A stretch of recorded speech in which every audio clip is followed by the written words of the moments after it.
Some more 5A games too, though, Zach. Absolutely, we did. It was the last game of the year for the Caprock Longhorns. No matter what, they were at home against the Monterey Plainsmen. Plainsmen got out to this one early in the first quarter. Kyrie Baxter gets the handoff from quarterback Luke Arrington, and he's off to the races. Arrington already walking off the field before his running back is in the end zone. Longhorns trying to find some momentum. It was Stephen Ulabari who hits Xavier Vargas, picks up 11 yards on a nice little pitch and catch. Caprock not going down without a fight. But the Longhorns were unable to get into the end zone in this one. They fall big, 49-0, the final.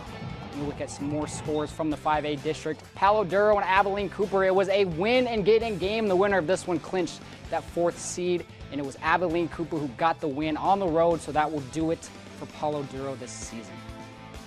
And looking at those 5A playoffs, Amarillo High and Tascosa are both in the playoffs after the game today, so we will see them back in action when those matchups get started.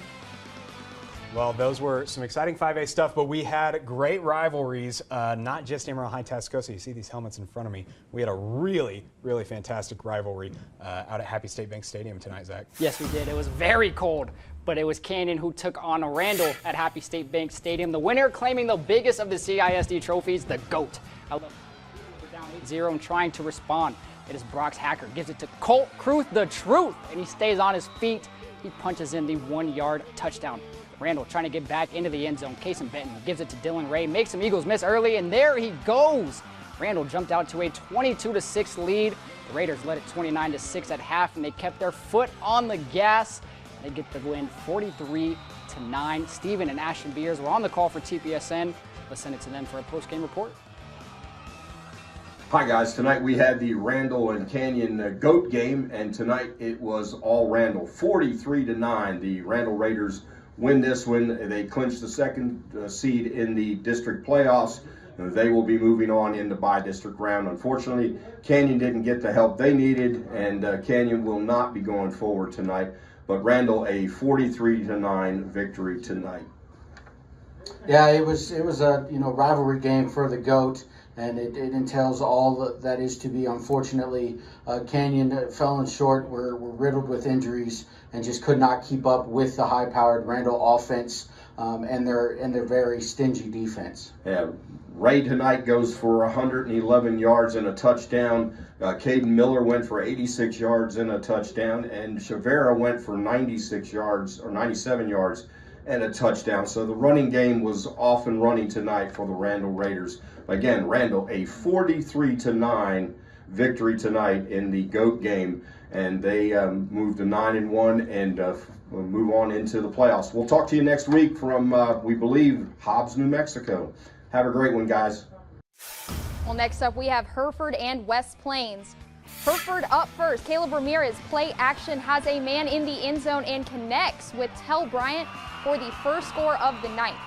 2nd quarter, Wolves back in the red zone, making to Boston Ladd. He's got some room and he takes it to the house for another West Plains tutty.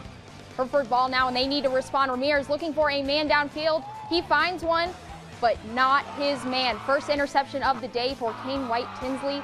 He'd have 3 on the day total. White Faces get the ball back. Ramirez with the reverse to Ethan Gonzalez, and he throws it right to a man in blue again. Senior Will Grisham grabs that one, and the Wolves go on to win this one 45-14, and they are outright district champions.